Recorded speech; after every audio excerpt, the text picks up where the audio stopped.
Bismillahirrahmanirrahim. Assalamualaikum warahmatullahi wabarakatuh. Selamat pagi.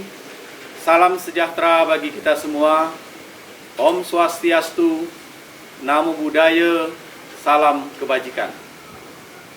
Perkenalkan, saya Ardi Lesnur, Widya Iswara, BPSDM Provinsi Bengkulu.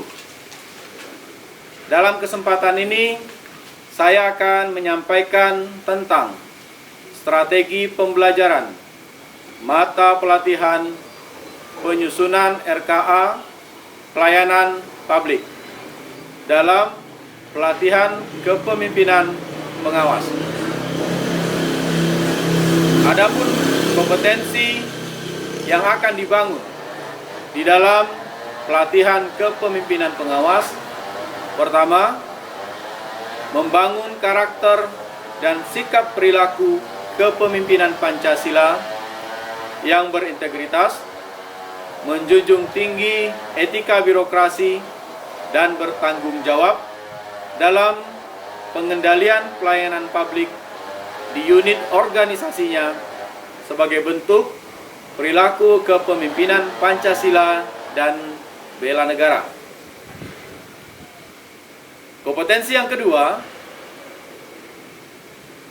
mampu mengaktualisasikan kepemimpinan pelayanan dan pengendalian pekerjaan sesuai dengan bidang tugasnya dengan melakukan inovasi, kolaborasi, dan mengoptimalkan seluruh potensi sumber daya, baik internal maupun eksternal, dalam rangka implementasi peningkatan kinerja pelayanan publik yang dilakukan oleh pejabat pelaksana. Di dalam pelatihan kepemimpinan pengawas, terdapat 4 agenda pembelajaran.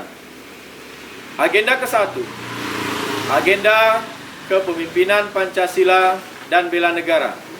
Agenda ini membekali peserta dengan pemahaman Pancasila dan wawasan kebangsaan melalui pemaknaan terhadap nilai-nilai dan konsepsi bela negara, moral dan etika dalam konteks penguatan kedisiplinan dan kapasitas kepemimpinan bela negara dengan memperhatikan kearifan lokal sehingga peserta memiliki kemampuan untuk menunjukkan perilaku kepemimpinan Pancasila dan bela negara dalam mengendalikan pelayanan publik sebagai bagian dari upaya bela negara.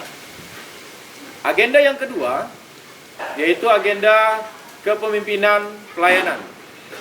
Agenda ini membekali peserta dengan kemampuan mendiagnosa masalah dan menemukan gagasan melalui berpikir kreatif dengan memberdayakan dan membangun tim yang didukung dengan teknik komunikasi efektif dalam memimpin pengendalian pelayanan publik. Kemudian, agenda yang ketiga yaitu agenda pengendalian pekerjaan. Agenda ini membekali peserta dengan kemampuan mengendalikan kegiatan pelayanan publik dengan mengedepankan perencanaan kegiatan dan anggaran pelayanan publik yang berorientasi terhadap manajemen mutu, manajemen pengawasan, dan manajemen pengendalian, serta mampu mengoptimalkan pemanfaatan teknologi informasi dan komunikasi. Selanjutnya adalah agenda keempat, agenda aktualisasi kepemimpinan. Agenda ini membekali peserta dengan kemampuan mengaktualisasikan kapasitas kepemimpinan melalui pengalaman best practice, pengendalian kegiatan pelayanan publik, dan aplikasinya dalam aksi perubahan kinerja pelayanan publik untuk peningkatan kualitas pelayanan publik. Sedangkan di dalam agenda ketiga, yaitu agenda pengendalian pekerjaan, itu terdiri dari 7 mata pelatihan. Pertama adalah teknik komunikasi publik. Yang kedua, pelatihan perencanaan kegiatan pelayanan publik. Mata pelatihan yang ketiga adalah penyusunan RKA pelayanan publik. Mata pelatihan yang keempat, pelayanan publik digital. Yang kelima, manajemen mutu. Yang keenam, manajemen pengawasan. Dan yang ketujuh adalah mata pelatihan pengendalian pelaksanaan kegiatan.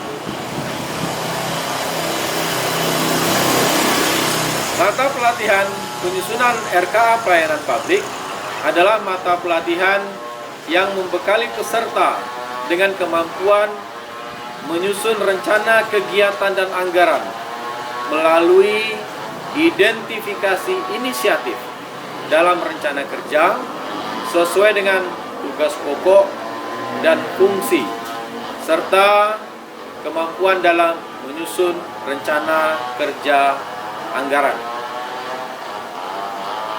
Adapun materi pokok dan submateri pokok di dalam mata pelatihan penyusunan RKA pelayanan publik terdiri dari 1. Materi pokok sistem perencanaan pembangunan nasional dengan submateri pokok konsepsi perencanaan pembangunan nasional dan sistem perencanaan pembangunan. Materi pokok yang kedua adalah materi anggaran sektor publik. Materi ini terdiri dari submateri pokok fungsi anggaran sektor publik, bentuk dan jenis anggaran sektor publik, transformasi anggaran sektor publik, dan implementasi anggaran berbasis kinerja.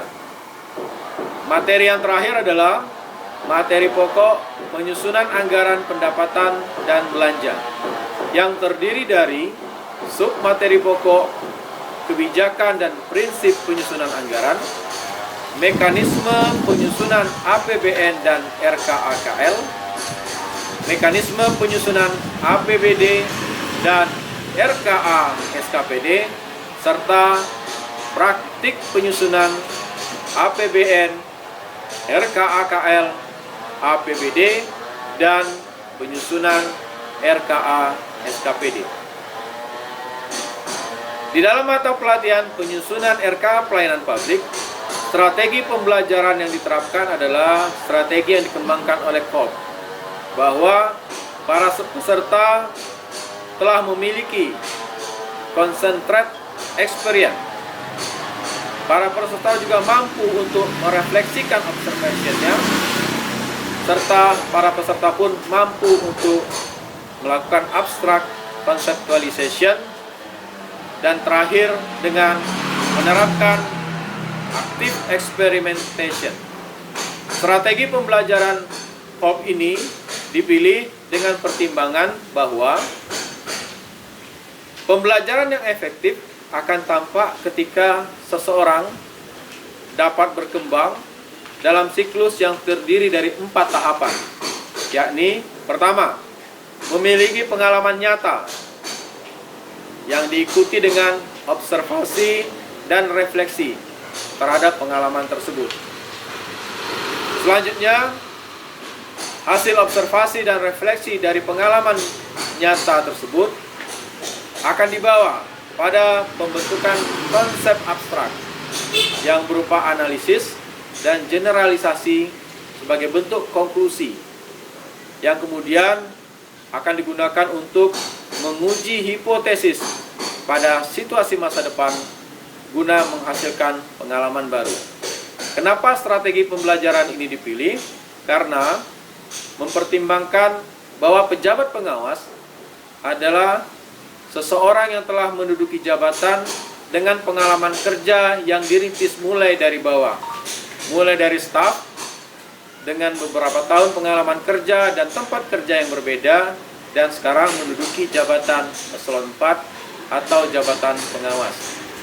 Sehingga strategi ini dianggap strategi yang paling tepat dalam pelatihan kepemimpinan pengawas. Adapun metode pembelajaran yang digunakan meliputi brainstorming, ceramah, tanya jawab, kemudian ada diskusi juga, serta ada beberapa pola studi kasus dan simulasi. Sedangkan untuk pelatihan yang dilaksanakan dengan blended learning atau pembelajaran jarak jauh, metode pembelajaran yang kita gunakan adalah metode e-learning. Demikian yang dapat saya sampaikan pada kesempatan kali ini. Terima kasih atas segala perhatiannya. Mohon maaf atas segala kekurangan dan kesalahannya. Saya akhiri. Wabillahi taufiq wal hidayah. Wassalamualaikum warahmatullahi wabarakatuh. Sampai bertemu kembali pada sesi berikutnya.